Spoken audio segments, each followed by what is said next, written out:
हरिः ॐ अपवित्रः पवित्रो वा सर्वावस्थाङ्गतोऽपि वा यस्मरित् पुण्डरीकाक्षं स्वावायाभ्यन्तरः शुचि। हरिः ॐ स्वस्ति न इन्द्रो वृधस्रवाः स्वस्ति नः पूषा विश्ववेदाः स्वस्ति नस्तारिक्षो अरिष्टनेमि स्वस्ति नो बृहस्पतिर्दधातु श्रीखातस्वामरुथः पृश्निमातरः शुभं जावानो विधते कुजग्मयः अग्निर्जिह्वामनवः सूरचक्षसो विश्वे नो देवा अवसागमन्नीः भद्रं कर्णेभिः शृणुयावदेवा भद्रं पश्येमाच्छविर्यजत्राः स्थिरैरङ्गैस्तृष्टुवागुंसस्तनो विद्यसे महिदेवहितं यदायोः सदमिन्नो शरदो अन्ति देवा यत्रा नश्चक्रा जरसन्तनूनां पुत्रासो यत्र पितरो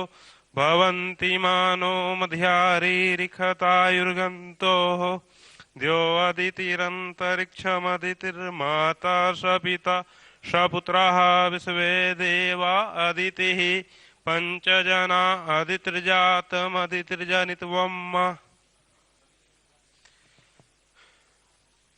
ॐ चन्द्रमा मनसो जाता चक्षुसृजो अजायत श्रोत्राद्वायुश्च प्राणश्च मुखादग्निरजायत शार्जं च वर्चसंयुक्तं वाहिनां योजितं मया दीपं गृहाण देवी सा त्रैलोक्यान्तिमिरापहं करकलितकपालः कुण्डलीदण्डपारणिं तरुणत्रिमिर्यालज्ञो भवेत् क्रतुसमय सपर्या विघ्नविच्छेदन हेतु जयति बटुकनाथ सिद्धिदा साधिकानां।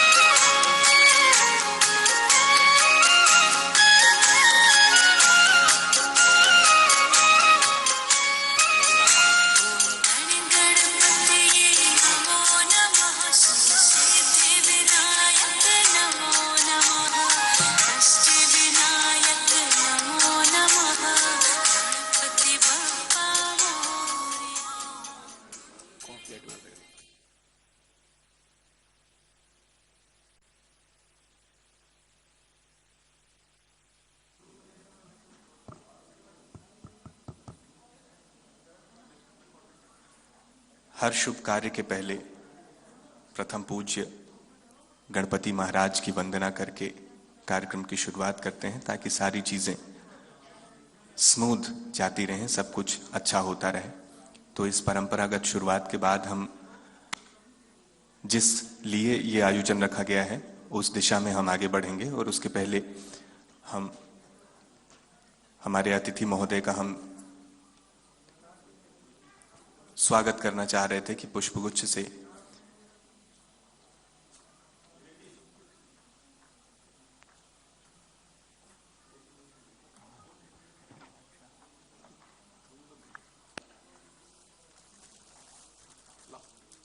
हमारे सीनियर सी आर के गांधी जी से हम अनुरोध करते हैं कि हमारे अतिथि श्री प्रवीण झा जी से उनका स्वागत करें पुष्पगुच्छ से देकर। तालियां थोड़ी सी बजनी चाहिए।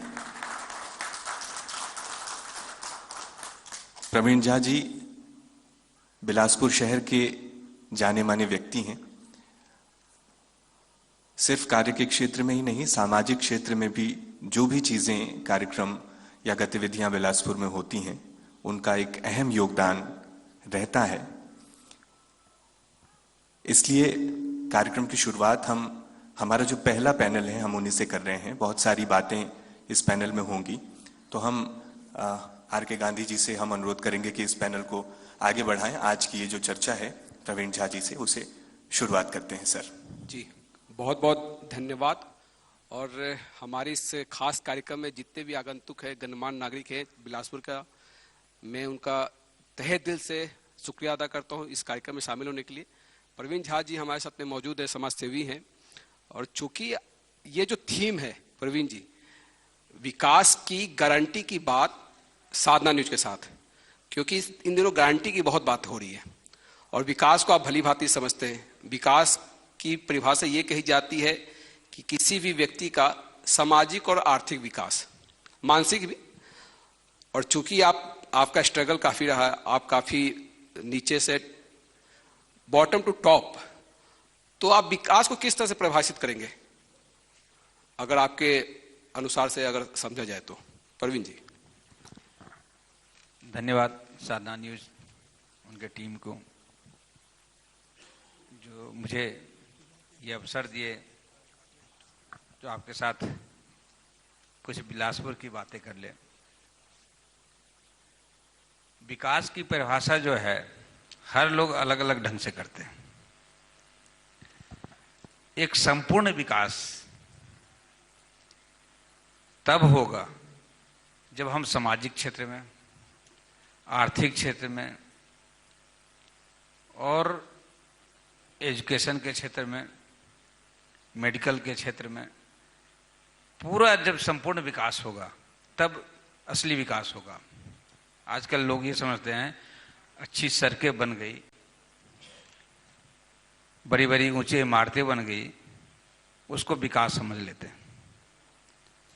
यहीं पे गलत हो जाते हैं। जब तक समाज के हर वर्ग के लोग विकसित नहीं होंगे तब तक संपूर्ण विकास नहीं होगा। आज हम देश के तीसरी महाशक्ति बनने जा रहे हैं आर्थिक दृष्टि से, फिर भी 80 करोड़ लोगों को हमको फ्री में, मुफ्त में राशन देना पड़ रहा है। क्या हम इसे विकास कहेंगे? हम विकास को उस दिन मानेंगे जिस दिन एक भी आदमी फ्री का लेना बंद कर दे। बोले हम फ्री का लेंगे नहीं, हम समाज को देंगे, देश को हम देने की स्थिति में पहुंच जाएंगे। उस दिन समुचित विकास होगा। हमारे बिलासपुर का विकास की जहां तक बात है, तो आज से 15-20 साल पहले रायपुर के तुलना में हमारे बिलासपुर का विकास 90 और 100 के बीच में था। आज के दौर में हमारा बिलासपुर का विकास और रायपुर का विकास 10 और 100 में हो गया। कारण क्या है मेरे को नहीं मालूम। यहाँ के जनता अपने आप से पूछ रही है जो मेरा विकास कब होगा, मेरे शहर का विकास कब होगा। आज शहर चारों तरफ बढ़ रहा है और आप किसी भी शहर में रोड में चले जाइए, आपको चलने के लिए जगह नहीं मिलेगी। अवैध पार्किंग, अवैध अव्यवस्था, जो लोग ऊंची ऊंची दुकानें बना लिए हैं और पार्किंग के लिए जगह नहीं छोड़े हैं। तो आप सरकंडा में आज से 2 साल पहले सरकंडा एरिया में एकदम बढ़िया व्यवस्थित चलती थी। जैसे ही कमर्शियल कॉम्प्लेक्स बना, आप देखेंगे वहाँ चलना दुर्लभ हो गया। 2-3 शहर के मुख्य रोड है, लिंक रोड है, सदर बाजार है, वहाँ जाके देखेंगे आप चल नहीं सकते। तो एक बेहतरीन ढंग से शहर की कैसे बसाहट हो, उसकी परिकल्पना करना पड़ेगा हमको। जो अच्छे ढंग से कैसे शहर बसे और सुंदर शहर बने। हमारे यहाँ मेडिकल के नाम पे देखेंगे तो क्या अपोलो है और सब भली भांति जानते हैं वहाँ सिर्फ पैसे बनाने का काम होता है। सिम्स है, उसमें आप देखेंगे लोग जमीनों पर सोए हुए हैं। तो ऐसे में कैसे विकास होगा? शिक्षा के क्षेत्र में देखेंगे तो भी हम बिलासपुर बहुत पिछड़े हुए हैं। आज इंग्लिश मीडियम स्कूल पिछले गवर्नमेंट ने बहुत सारा बनाया। कॉलेज कितने इंग्लिश मीडियम हैं ये भी सोचना पड़ेगा। आप इंग्लिश मीडियम स्कूल से सीधे हिंदी मीडियम स्कूल कॉलेज में आ जाएंगे तो कैसे विकास होगा? तो एक प्लान वे में विकास करना पड़ेगा, जो कैसे हमारे, उसके लिए मैं पहले ही बता चुका हूँ, शहर के हर बुद्धिजीवी को बुलाना पड़ेगा एक प्लेटफॉर्म पे। वो कैसा विकास चाहते हैं, उसमें गवर्नमेंट के बॉडी बैठे, हमारे नेता बैठे और शहर के बुद्धिजीवी बैठे और एक परिचर्चा हो कि हम क्या चाहते हैं, कैसा विकास चाहते हैं। और सरकार के भरोसे विकास पूर्णतः नहीं हो सकता है। हम सब समाज सेवियों को भी लगना पड़ेगा जो हमको शहर का विकास करना है। जब सब लोग लगेंगे शहर का विकास करने में तो शहर का विकास निश्चित तौर पे होगा। और देर हो रहा है लेकिन अच्छा परिणाम आएगा। तो आपका ये कहना है कि सभी के सम्मिलित प्रयास से ही होगा, सिर्फ सरकार के भरोसे रहने से नहीं होगा? कोई भी काम आप सरकार के भरोसे करेंगे तो संभव नहीं है जी। हमको अपना सुधार करना पड़ेगा। हम जो पार्किंग करते हैं, खुद गाड़ी बाइक करते हैं, सरकार तो पार्किंग करानी नहीं आती गाड़ी को, तो हमको अपने ढंग से अपनी पार्किंग करना पड़ेगा, लोगों के लिए रास्ता देना पड़ेगा।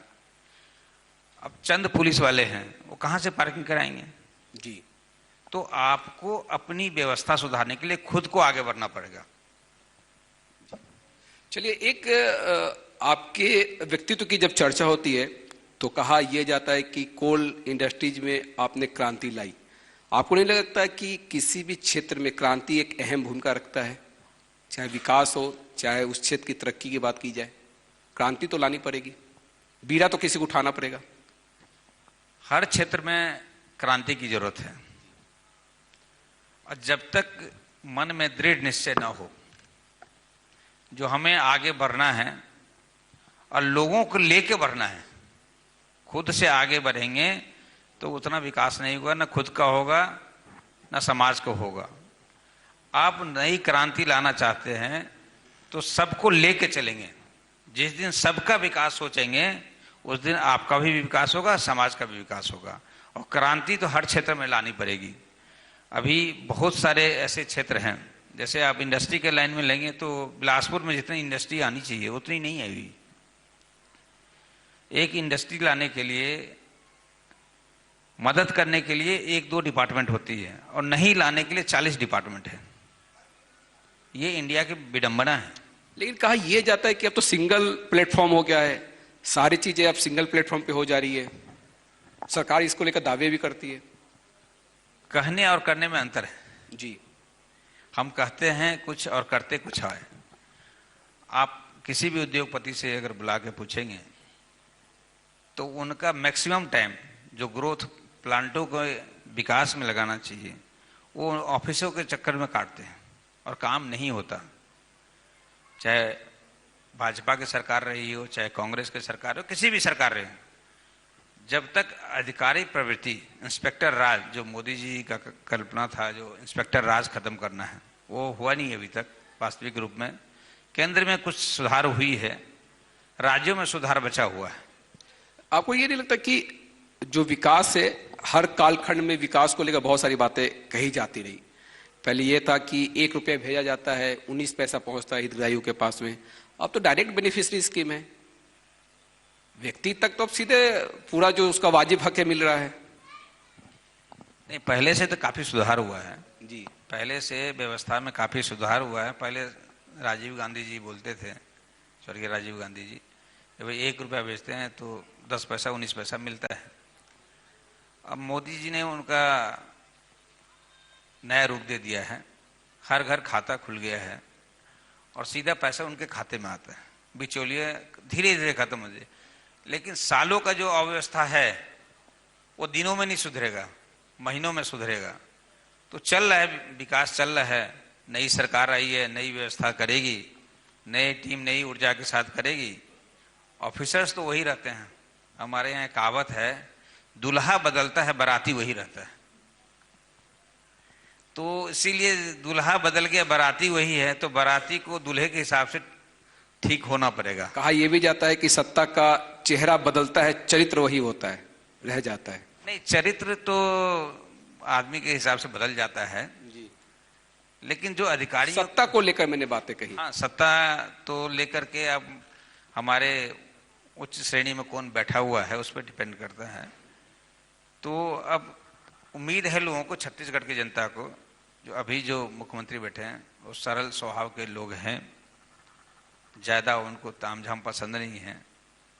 तो अधिकारी वर्ग भी धीरे धीरे समझ लेंगे जो भाई हमें किस रास्ते चलनी है और उनको अपने आप बदलना पड़ेगा, और नहीं बदलेंगे तो सरकार उनको बदल देगी। चलिए, इन दिनों जिन बातों की बहुत चर्चा है पूरे देश में, मैं राम राज्य पे आना चाहूँगा। रामलला के प्राण प्रतिष्ठा को लेकर पूरे देश में उत्साह का माहौल है। कई इसका विरोध कर रहे हैं, न्योता नहीं लिया, नहीं जाएंगे, ऐसा कह रहे हैं। राम राज की जो कल्पना है, उस कल्पना को आप कितना समझ पाते हैं और कितना क्या कुछ करने की आवश्यकता है? क्योंकि आपसे बातचीत में ये बातें भी निकल के सामने आ रही थी कि आप हर साल रामनवमी पे करीब 1000 लोगों को लेकर जाएंगे निःशुल्क।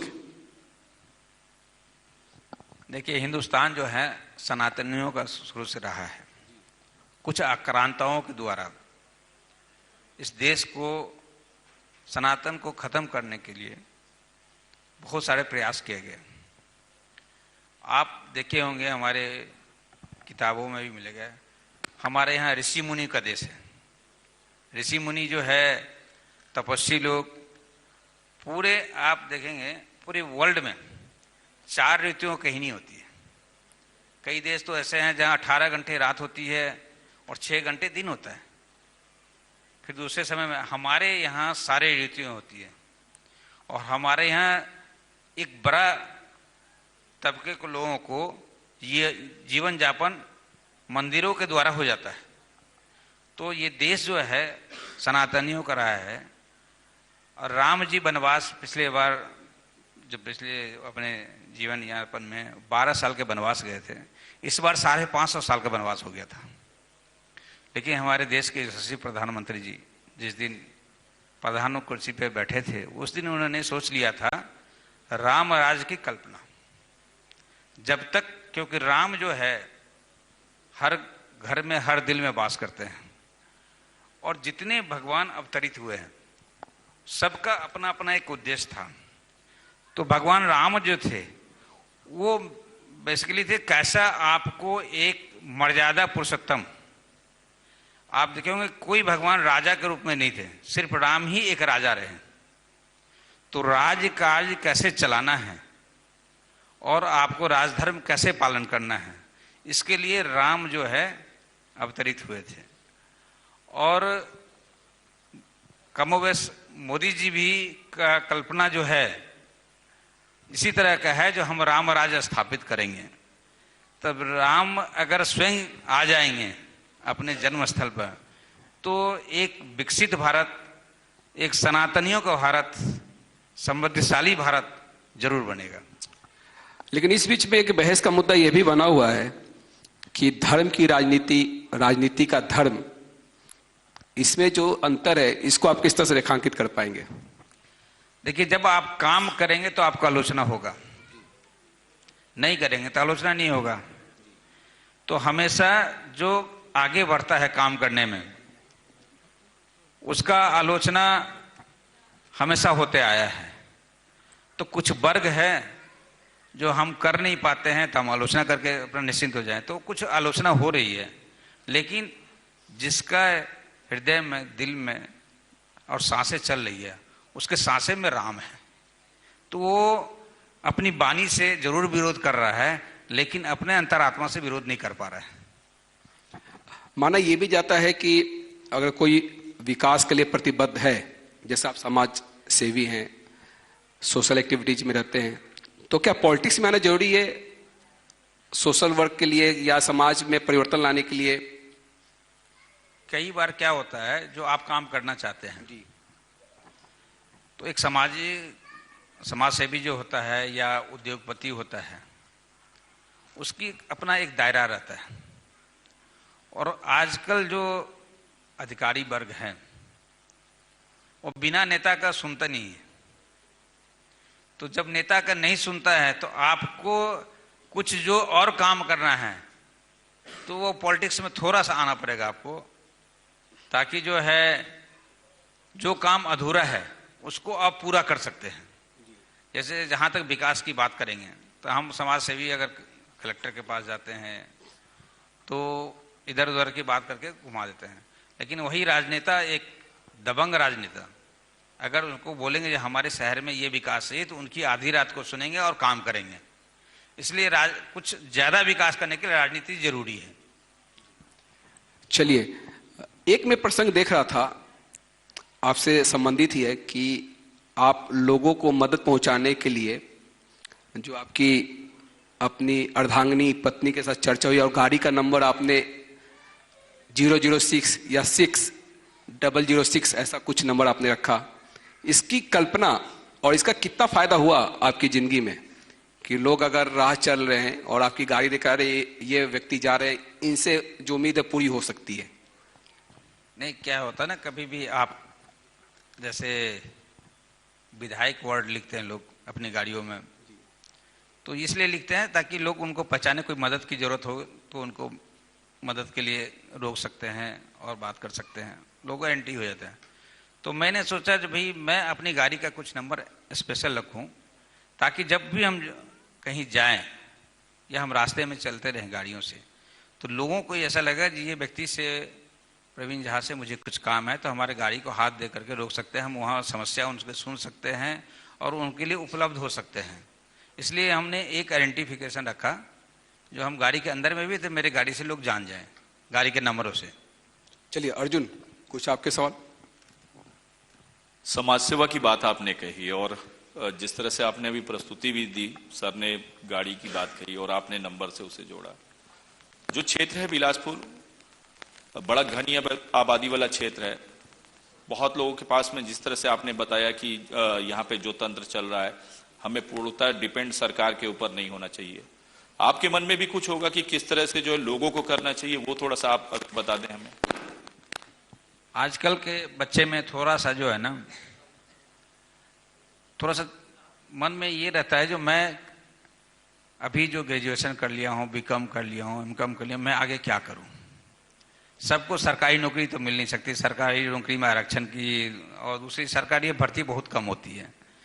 तो मैं आगे योजना लाना चाहता हूँ जो बिलासपुर के अंदर में एक टेक्निकल कॉलेज का स्थापना करेंगे, जिसमें बच्चे को ग्रेजुएशन के बाद कहीं नौकरी करना है तो उस एजुकेशन के माध्यम से वो बेरोजगार नहीं रहेगा। वहाँ यदि वो पढ़ लेगा, वहाँ ऐसा ट्रेनिंग मिलेगा जो देश के हर कोने में, वो कहीं भी जाएगा उसको नौकरी मिल जाएगा, यहाँ तक कि विदेश में भी उसको नौकरी मिल जाए। ऐसा टेक्निकल एजुकेशन की जरूरत है और वो बहुत ज़्यादा ज़रूरत है, क्योंकि अगर मान लीजिए एक ITI या एक पॉलिटेक्निक कॉलेज खोल के हम चाहेंगे इतने बड़े समूह को शिक्षित कर पाएँ या टेक्निकल एजुकेशन दे पाएँ, तो वो संभव नहीं है। तो इसीलिए उसको टेक्निकल एजुकेशन के ऊपर ज़्यादा ध्यान देना पड़ेगा और बच्चे को ट्रेंड करना पड़ेगा जो आप अपने व्यापार को भी कैसे कर सकते हो, क्योंकि हर आदमी को नौकरी नहीं मिल सकता है। एक आदमी व्यापार करता है तो उससे 10 आदमी को फायदा होता है, 10 आदमी जुड़ता है। तो आगे व्यापार में भी आना पड़ेगा, लोगों को अपनी इंडस्ट्री लानी पड़ेगी, छोटी से छोटी इंडस्ट्री। आप चाइना में देखेंगे हर जगह इतने ज़्यादा इंडस्ट्री आ गई है और इतना ज़्यादा लोग उसमें काम कर रहे हैं, जो हमारे इंडिया के लोग वहाँ जाके काम कर रहे हैं। तो वैसी अपने यहाँ परंपरा थोड़ी सी नौकरी से हटके बनानी पड़ेगी। स्वयं का रोजगार, स्वयं रोजगार देने का स्थिति पैदा करना पड़ेगा लोगों को, तब जाके एक अच्छी परिकल्पना बनेगी। कौशल विकास योजना चलाई गई थी, आपने देखा भी कि पिछली सरकार ने भी ट्रेंड जो व्यवसाय है उसको किस तरह से किया जाए, और मुख्यमंत्री कौशल विकास योजना, उसमें पर्टिकुलर किसी प्रोफेशन को लेकर ही शिक्षित किया जा रहा था। आपको लगता नहीं कि उसको किस स्तर पे बढ़ाया गया, चाहे उसकी जमीनी हकीकत क्या उभर के सामने, क्या लगता है आपको? जमीन पे उतना जो आना चाहिए कौशल विकास का वो आया नहीं है, उसको और आगे बढ़ाना पड़ेगा। हर मोहल्ले स्तर पे, हर डिस्ट्रिक्ट में, हर गांव में उसको लाना पड़ेगा, ट्रेनिंग देना पड़ेगा। आज देखें कौशल विकास की ट्रेनिंग जो है, मेरे को लगता है 1-2 जगह कहीं पे होता हो, लेकिन उसको बढ़ाना पड़ेगा। जब तक आप कौशल विकास को जमीन पर नहीं लाएंगे पूर्णतः, तब तक उसका जो है फायदा नहीं मिलेगा। चलिए, आपने एक बचपन का जिक्र किया। हर कोई बचपन में ये सोचता है कि वो बड़ा होके कलेक्टर बनेगा, SP बन जाएगा। आपकी बचपन में कुछ ख्वाहिश रही होगी कि आपने बचपन में सोचा था कि आप समाज सेवा ही करेंगे? नहीं, मुझे बचपन में तो खुद एक गरीब परिवार से था मैं, तो मुझे ज़्यादा ख्वाहिशें नहीं थी जी। मेरी ख्वाहिशें थी जो हम जब भी कुछ करें तो समाज के लिए करें। अपने लिए तो हर कोई करता है। तो हमारे जब सीमित आय भी चालू हुई तो हम समाज को जोड़ने का काम चालू किए, क्योंकि मनुष्य एक सामाजिक प्राणी है, हम लोग को पढ़ाया गया है।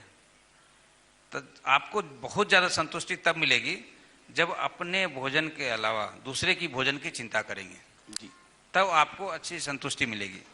हम जब बिजनेस में आए तो बहुत सारे हमारे पास अपॉर्चुनिटी थी और अच्छा व्यवसाय चलता, लेकिन हम इंडस्ट्री लाइन चुने ताकि उसमें ज़्यादा से ज़्यादा लोगों को रोजगार दे पाए। तो हमारा शुरू से ध्येय रहा है जो समाज और लोगों का विकास कैसे हो, उसमें हम हमेशा तत्पर रहते हैं। और समाज सेवा में ऐसी कुछ चुनौतियां जिसका आप जिक्र करना चाहें, क्योंकि चुनौतियां तो हर क्षेत्र में रहती है, बिना चुनौती के तो किसी चीज को साधा नहीं जा सकता। देखिए, समाज में चुनौतियां तो बहुत है जी। आजकल सेल्फिश लोग बहुत हो गया, स्वार्थी। आज जिस मकसद से आप यहाँ आए हुए हैं और आपकी ये प्रोग्राम है बिलासपुर की विकास की बात, आज ये सोचिए जो बिलासपुर की विकास बात करने आए हैं, उनकी बात करने आए हैं जो जरूरतमंद की बात है, और लोगों को उत्साह नहीं है। आज तो ये होना चाहिए हॉल में पैर रखने की जगह नहीं चाहिए, बाहर तक होना चाहिए, क्योंकि हमारी बात करने आए हैं। आप अपने इतने मेहनत करके इतना अच्छा कार्यक्रम कर रहे हैं, उनकी कैसे सुविधा होगी, कैसे बिलासपुर का विकास होगा, इसके लिए आप इतना अच्छा आयोजन किए हैं। लेकिन लोगों में उत्साहता कम है, लोग स्वार्थी होते जा रहे हैं। जो ठीक है भाई, मेरे को क्या करना शहर से, मेरा विकास तो हो रहा है। तो ये ज़्यादा सोचने वाले लोग हो गए हैं। तो जब इतने सोचने वाले लोग हैं तो अच्छा समाज का निर्माण नहीं होगा। तो अच्छा समाज, आज सब अपने मोबाइलों में व्यस्त हैं, रिश्तेदार को कोई पहचान नहीं रहा है। आज मोबाइल में व्हाट्सएप करते हैं हैप्पी बर्थडे, कोई फोन नहीं करता, कोई वर्चुअल लाइफ हो चुका है ना। हाँ, मतलब वर्चुअल लाइफ में ये आर्टिफिशियल लाइफ है। हाँ, आर्टिफिशियल लाइफ कर ली। ये आर्टिफिशियल लाइफ किसी के लिए अच्छा नहीं है जी। आज जब बच्चे पढ़ते रहते हैं और किसी के अमेरिका में बच्चे चले जाते हैं पढ़ने के लिए और सेटल हो जाते हैं, तो कुछ दिन तो उसको बहुत अच्छा लगता है समाज को बताने कि मेरे बच्चे अमेरिका में हैं, अच्छा सेटल है, 5 करोड़ का पैकेज है। लेकिन जब उसके माँ बाप बूढ़े होते हैं और एक कमरे में रहते हैं और उसको पूछने वाला कोई नहीं रहता, उसका बेटा और बहू जो है अमेरिका में सेटल रहता है, उस टाइम जो तकलीफ होती है तो वो बहुत बड़ी त्रासदी होती है। कोरोना में ऐसी तस्वीरें उभर के सामने आई थी, बच्चे विदेश में हैं, माता पिता ने दम तोड़ दिया, कंधा देने के लिए भी कोई नहीं। रोज के जीवन में हो रहा है जी। आज आप देखेंगे बड़े बड़े अधिकारी रिटायरमेंट के बाद वो समाज ढूंढते हैं। जब वो पद पे रहते हैं तो समाज नहीं ढूंढते हैं, न समाज की मदद करते हैं, और जब रिटायर होके आते हैं समाज में तो समाज ढूंढते हैं।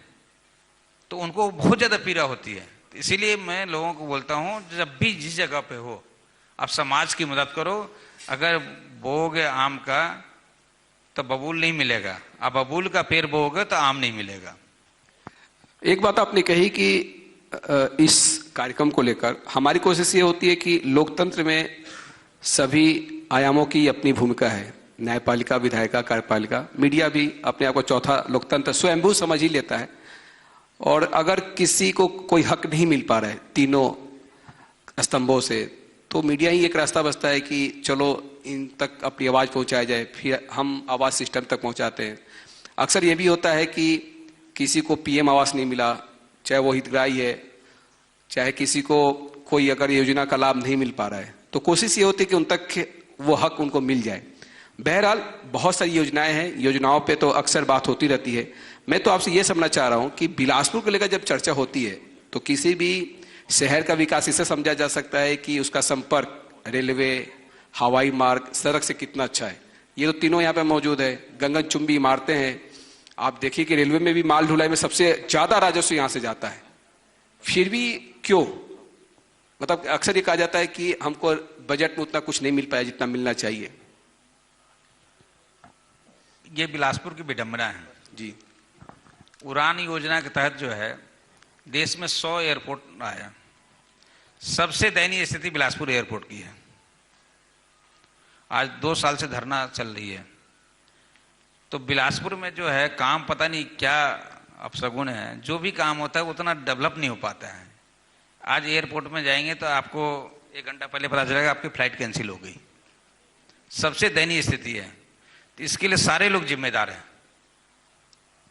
आपको वहां देने वाले दिल्ली में बैठे हैं लोग, लेने वाले यहां बैठे हुए हैं, कड़ी नहीं बन पा रही है।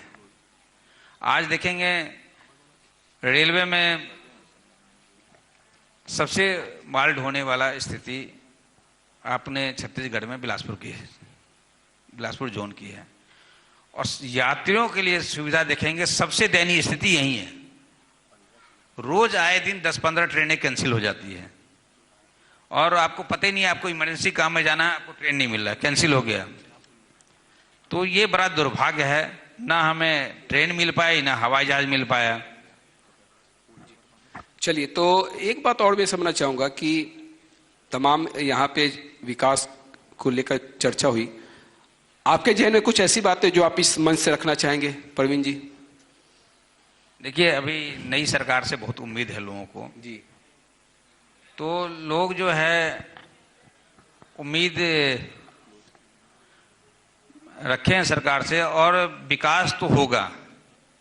अब विकास तो करना पड़ेगा, क्योंकि हम जनता से वादा करके आए हैं जो हम विकास करेंगे। तो जो सड़कें की व्यवस्था है, जो जरूरत की चीज है, उसको तो विकास करना पड़ेगा। आज जो शहर में फ्लाईओवर बननी चाहिए वो नहीं बनी है, जो सड़कें होना चाहिए वो नहीं हुआ है, जो स्वास्थ्य के क्षेत्र में होना चाहिए वो नहीं हुआ, जो शिक्षा के क्षेत्र में होना चाहिए वो नहीं हुआ, लेकिन होगा। हम लोग धैर्य करें और जनता थोड़ा उत्सुकता और दिखाएं तो विकास करना पड़ेगा, चाहे जो भी सरकार हो। चलिए, तो काफी अच्छी अपनी बातें रखी और इस परिचर्चा को, पहले दौर की परिचर्चा को यहीं समाप्त करेंगे। और मैं आपका बहुत बहुत धन्यवाद करना चाहूंगा इस खास चर्चा में शामिल होने के लिए। धन्यवाद आप सबको भी। मोमेंटो।